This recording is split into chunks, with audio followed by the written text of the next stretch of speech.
Hi, Kat. Hi, Missy.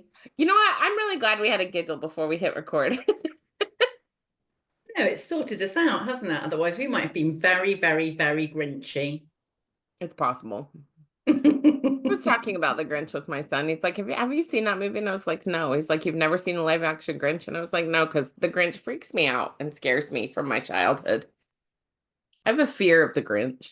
I get so confused because I'm an old lady. What is a live action? It's like not the cartoon. Yeah, So but the Jim live action Carrey's is where it's version. like people. Right, but Jim Carrey. Yeah, I know, Uh, but the Grinch still scares me. I know, but what I'm Isn't that saying funny? is Jim Carrey wasn't that wasn't a cartoon. No, no, no. That's what I was saying. Is he's like totally blown away that I've never seen the live action Grinch. These kids, they know too much. I know. Oh my gosh. I don't know if this is. I remind me to tell you a Sean story after this. I will. We'll keep that off mic though, because Sean does not want to No, need we to don't hear need to expose it. his Bless genius to him. everybody. We need to keep it anyway. Um, so today we're going to talk about love in the chaos and compassion in the Mm. chaos. Um, And the reason I actually thought about Sean's genius, which I'm not going to expose to the internet, but is because one of the things that I am really discovering about love and compassion in the chaos is that what I am have been discovering lately. This week has been a very chaotic week for a number of reasons, and I get really angry first, Kat. Like when something happens, I find myself getting very frustrated and angry. And then I've started this thing where I think to myself, okay, you're mad. Good, Dr. Bird. Okay, Missy, you're mad. And then I think, is this my stuff to be mad at? Like, is this about me? Or what am I mad at? Like, what am I? And that's compassion, right? That's me having compassion for myself. Like I see you in your just total anger. And are you really, what are you mad at?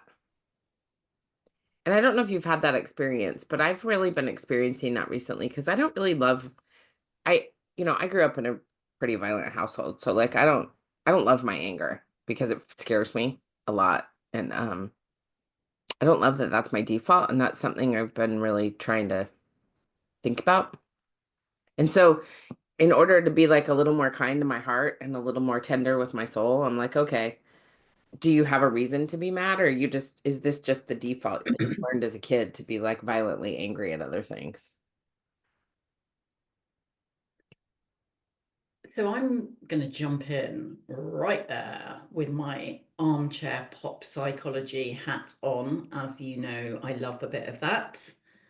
And the moment you said anger, I was like, oh, hold on. Google is my best friend. Let me just look up the Elizabeth Kubler-Ross grief bell Mm-hmm. curve, right?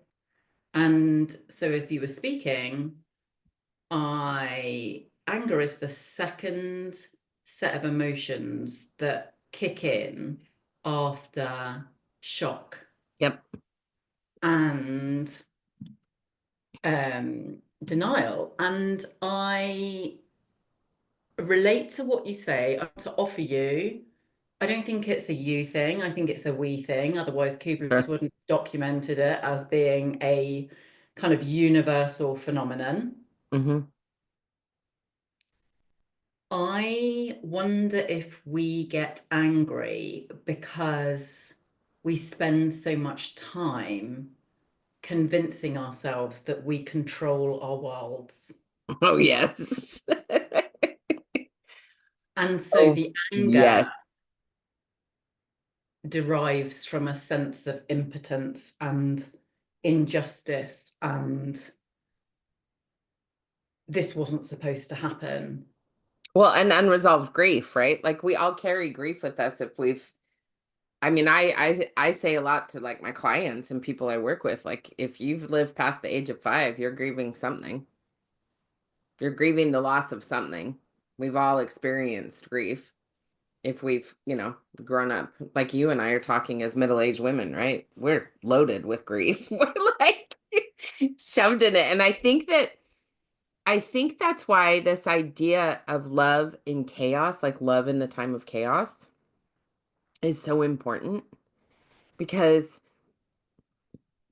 we don't have any control. Like this is the thing that we're really, really, truly have been reckoning with, I think, since the beginning of the pandemic, but really, certainly, like you and I personally have really been dealing with this for the last couple of years. Like this idea of just like, I don't know anything anymore. Like Yeah. I thought I knew things. And I'm like, I have no idea what's coming. I have no idea what's happening. And how can I love myself and love other people through that Yeah.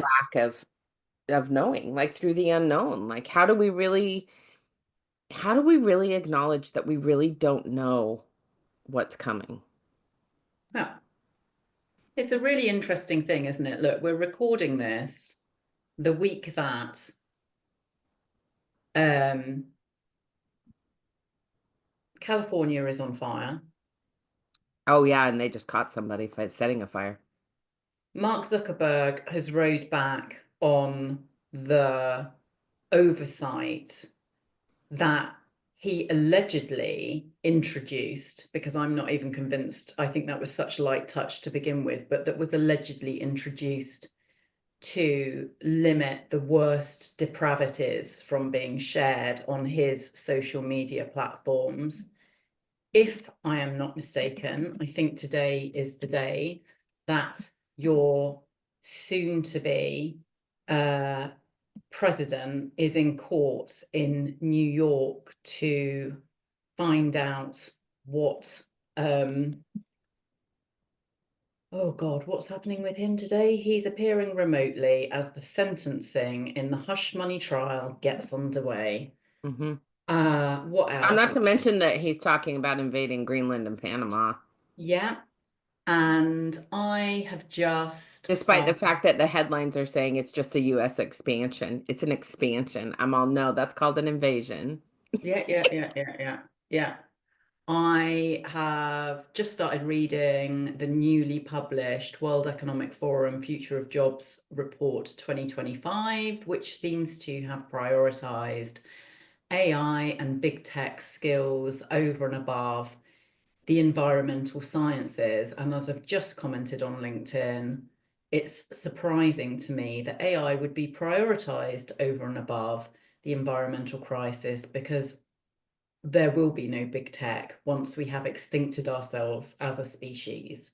And so I don't think, oh, and just to add, and I can't remember whether well, so we have an impending healthcare collapse here in the UK, and I am super aware ever since the chief exec of whatever that healthcare company was in the United States got shot, that there is an increasing sense of injustice over the way in which, average Joes in the United States, in good faith, pay into their health insurance policies only to find that when they actually need the access to care, they can't get it. So, you know what? The world is upside down. Oh, and by the way, just to say, Peter Thiel has just been allowed to publish an article in the UK Financial Times, which I don't know what drugs he was smoking when he was writing it, but it is basically a litany of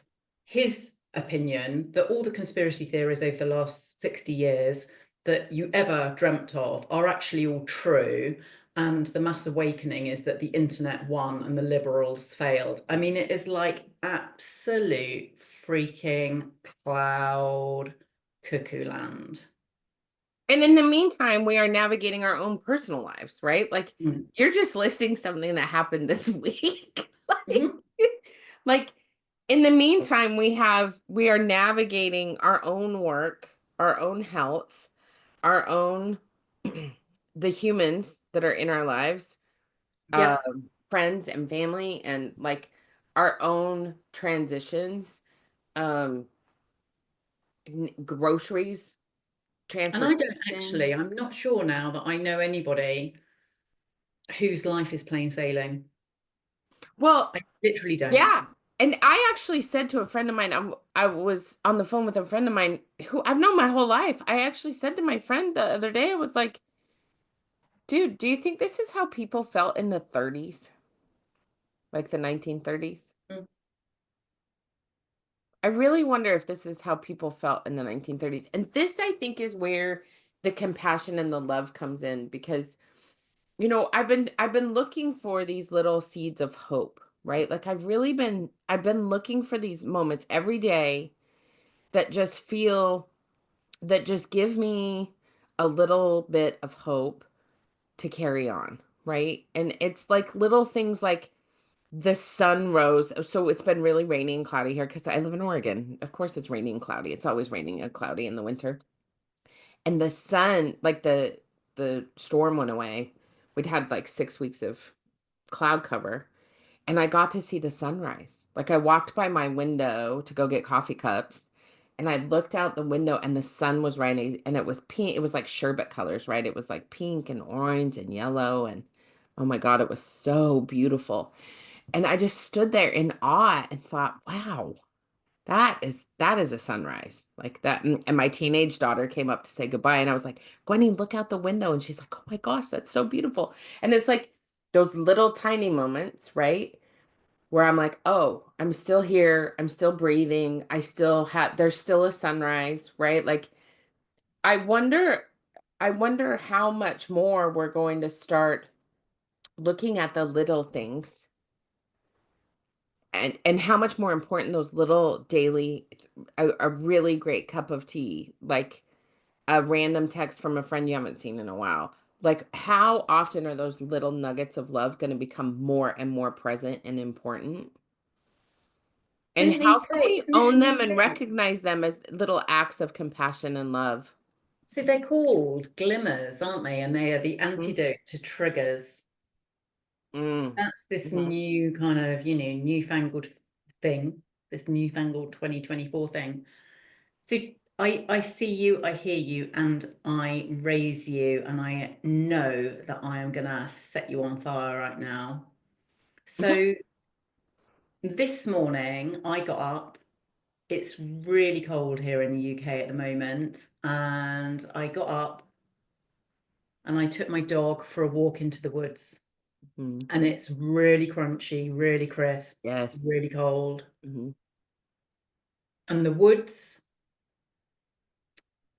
come down the side of playing fields. And on the playing fields, quite close to me, were a couple of crows. And I mm, thought, I keep seeing crows. mm. What do crows actually symbolize? Did you And look it so up? I Googled it. Of course you did. Of course I As did, one does. as one does. And the AI overview, thank you, overlords, it says crows have complex symbolism that can include death, rebirth, and the afterlife, as well as wisdom, transformation, and change. Mhm.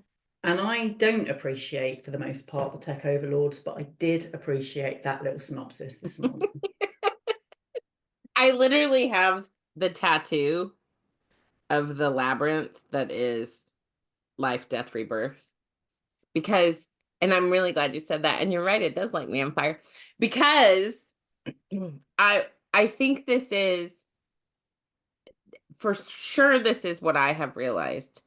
Life is about a constant series of death and rebirth of what of our lives. Like as I'm reflecting back as a 50-year-old woman back, I can see all of these moments where what I believe to be true has died and I have been reborn into something new. I've been born into a different way of being, whether it's because of my divorces or losing friends or losing jobs or transitioning into something new and bigger and better. Like it's a constant cycle of life, death, and rebirth, right? Like And I do love the crows because they are such a I get a murder of crows in my yard every winter. And I love that we call them a murder. And they are such a symbol of this transformative process that we go throughout our lives. And I my hope for us as people is that the more and more chaotic the world gets politically, because it's just going to keep getting more and more chaotic, Cat. Like Mhm. we are watching, and like you said, like your healthcare system is going, you know, our political system is going. There are still wars carrying on Mm. in places, right? Like as we are going through this chaos, there are going to be moments where the things we thought we knew are going to die. Yep.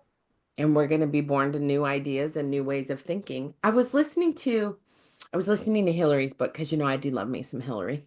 Hmm. And I was listening to Hillary's book and she was Hillary talking Clinton, for Hillary anybody that's Clinton for not everybody who's listening. familiar I with her. love Yeah. Hillary Clinton. And I was listening to her book and she was talking about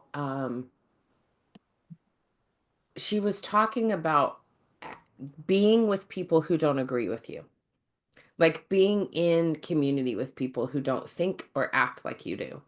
And Yeah. I that is such an important part of our evolutionary process as people. I don't want to be in a silo with a bunch of people who completely and totally agree. It's one of the things I love about our friendship is you and I don't actually agree on everything either, right? Like, Mm. but we pull these little threads of genius and thought out of each other. And that's my hope for people, Kat, is that people start to connect with other people who don't think and act like them, but who pull these little threads of genius and love out of us so that we Mhm. become fuller. Like I see it as us becoming fuller, I don't know, I beings. read a book late last year, a very interesting book called Let's Talk by a British radio presenter, podcast host. And it was a book about exploring the art of conversation. And Mm, there were two examples that really grabbed me, but I can remember the one of them. He talked about a lady, oh goodness, whose name I can't remember, who was absolutely fundamental in the Northern Irish peace process. So, while obviously the historical record attributes the Northern Irish peace process to a bunch of white men, there was this amazing lady called Mary something or other, Mary McAvenny, something like that. And at a grassroots level, she set about building bridges with neighbours who sat on the opposite side of the religious faction. And the troubles had been going on for so long that hatred was indoctrinated into both Protestants and Catholics in mm, Northern Ireland. And she talked about the process by which you find your common ground. And the common ground was as simple as finding the shared points of similarity. So, in that situation, the anguish of being a mother, mm, needing your children to go to school, but knowing every time your children left the front door, they were in danger, and there was no guarantee that they would make it to the school gate alive. I've got goosebumps. And that shared humanity and that shared experience was the beginning of bridge building. yeah, And I agree 200% that one of the things that we must do is find the points of shared humanity. And not only because it calms our nervous systems when we feel connected to and aligned with another human being. But because actually, when I get all on top about these broligarchs, the entire business model is to seize our attention and to retain our attention and to keep us on their platforms for as long as they possibly can. Because once they've got us on their platforms, scrolling, scrolling, scrolling for as long as they possibly can, they can sell that data to advertisers who will advertise with them and keep those platforms propped up. So that's the business model. Keep us enthralled, keep us glued, keep us distracted, whatever, whatever. And fear and hate and disgust sells infinitely more. It's far more addictive than, I don't know, nice stuff. Hmm. Look, you can only go so far, can't you, with, a cat sat on top of a robot Hoover following a duck around a kitchen. Like you can only watch that for so long. And so my point is, where am I going with this? Those dudes, they need our attention. They are fully invested in selling the deepest or making available the deepest, darkest depravities going. The Peter Thiel article that I just referenced, insinuating that every single conspiracy theory that you heard in the last 60 years is in fact true. It's all designed, isn't it, to get us to a point where we can't trust our own judgment. And yet, our intuition, our absolute gut hunch way of being in the world is to want to connect with other humans. And Stockholm syndrome, right? I'm trundling along, going about my daily business. I get kidnapped and I get taken away to a hut, and I've got no chance of escaping from that hut. What am I going to do? I'm going to try and befriend my kidnappers. I might even fall in love with my kidnappers, and they might fall in love with me. That is Stockholm syndrome. Like, we are hardwired to build bridges, aren't we? We are hardwired to tend and befriend. And that's the missing part of the narrative for me, is that we're told this very kind of male archetype. Oh, if you get stressed, it's fight or flight or freeze. What about tend or befriend? It's one of the most basic building blocks of humanity. And I can see I've got your attention. I'm going to shut up because I know that you're going to have something interesting to say now. No, what I was really, I literally teach intuitive leadership to people, right? Like, I, one of the reasons you have my attention is because I've been thinking about why is it so difficult for us to love ourselves and love other people?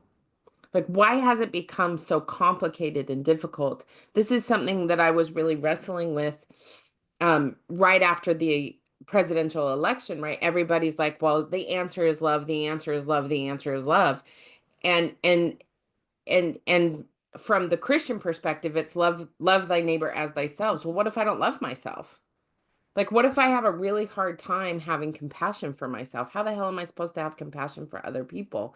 And I that is a practice I have prioritized in my life so that I can have compassion for people who don't think or act like me, because I think that's really really important. That is our shared humanity. If we're going to see each other as human beings, we have to be able, and the reason I'm getting all wiggly and you have my attention is like, we are absolutely hardwired for connection. We literally are umbilically tied to another human Mm, in utero. We are connected through a cord to another person when we are in the womb. Of course, we're hardwired for connection. We're literally connected through a cord. And then the cord is cut, and our whole lives are spent connecting with other people. And because we become autonomous beings as well, like there's a stage of development where we find our autonomy as an individual. It's called individuation. When we figure that out, we're also, especially in this hyper capitalistic society, we're told that the individuation, the individual, is more important than the collective. And Yeah. speaking of being covered in the chills, it's not. It's our individual, it's our beauty, it's our own ideas, it's the things that we are born with, that we uniquely are ourselves, that give to the collective, that help the collective. Yeah. It is not the overthrow of the stinking universe. Like, I love what you said about fear and hate and disgust selves. I think, and I wonder if this is true for you, but I know that is why I spent a whole lot of time not understanding how to love myself. And and and I'm just curious if there how what are the ways in which you have found that you can give love and compassion to yourself in the midst of all your life happening around you? So I think this kind of blends into what we were talking about last time about perfectionism. Perfectionism is a self-defeating goal. Totally. You'll never arrive at perfectionism. You will never get there. It's a way of enforcing capitalism on us. It's a way of teaching us that we will never be quite good enough. And therefore, that is the challenge, isn't it? That's the battle. How until you see through perfectionism, until you reject it, until you become comfortable with your wonky, missized. I loved what you said the last time about, one hand bigger than the other, one foot bigger than the other, one leg longer than the other, etc. Until we become okay with our wonky, mismatched selves, we can't self-love. The system is set up to tell us constantly that we're not good enough. And we're all good enough. We are all good enough.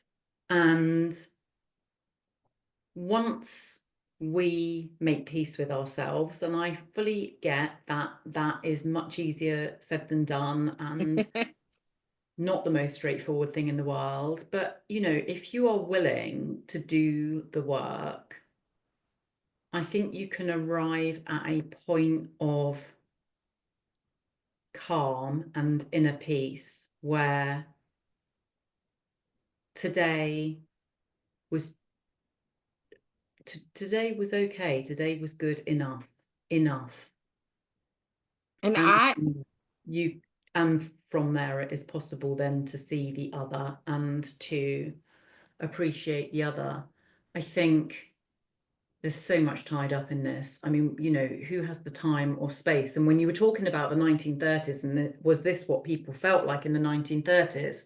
As you were saying, I was thinking maybe and maybe not, the maybe not deriving from the fact that they just weren't as immersed in the tsunami and deluge of 24/7, 365 sensationalist headlines. Yeah. And It took time for the news to get out, mm, right? mm, mm, mm, mm. So glimmers, I'm trying to tie these various bits Yeah, yeah, together. yeah. The glimmers kind of ties in a little bit for me. And I know that, I felt this to some degree. Keeping a gratitude journal is a bit of a cliche, but actually, in times of turmoil, when your life is being uprooted, and I say this from a point of reality, my life is actually being uprooted at the Right. moment, and maybe I will share that a little bit later with listeners, but I'm not doing it today. When you have no idea what your life is going to be like in 6 months' time, Mm. to ground yourself, you do have to proactively Mm. consider the positive things that you have around you. And so for me, my things are I have a fully functioning body today. I can get out and I can go for a walk and I can experience nature. Mm, I have the most solid crew of friends who are my chosen family. mhm, And even though I have moments where, and moments of pathetic self-pity of, mm. there's nobody available for me right at this very Oh, moment. look, Other you're a than person, that, you mean? You're a yeah, human? but by and large, I have this amazing community of people. I have freedom. I don't live in a tyranny. Mm, I have a roof over my head. I'm not up, I'm not facing homelessness. I'm not facing bankruptcy. It's all relative. And I think therein lies, yeah, no, I can't, I can't afford a holiday, or I can't afford this, or I can't afford that. But all of the other things that I've got, and back to the crows and the sunrises and the sunsets and what constitutes a good day. It never needed to be much to begin with. We've just been conditioned to believe that it has to be mhm. the fancy cars, the fancy apartments, the fancy holidays, the fancy restaurants, the fancy designer clothes, the fancy, fancy, fancy, fancy. And Yeah, it's none of that. no. And isn't that lovely? I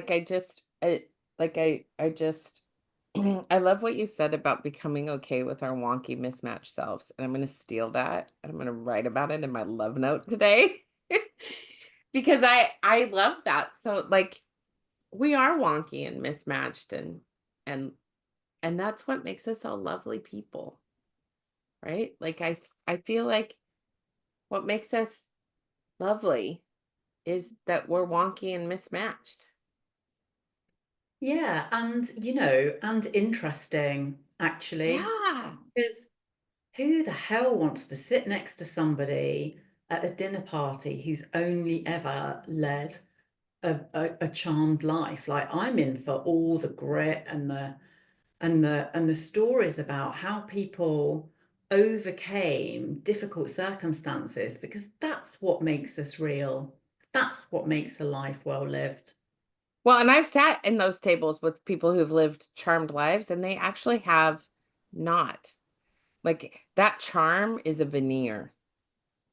When you actually sit at a dinner party with someone who seems to have had a charmed life and then you start talking to them and really asking them their stories, it's not so charming.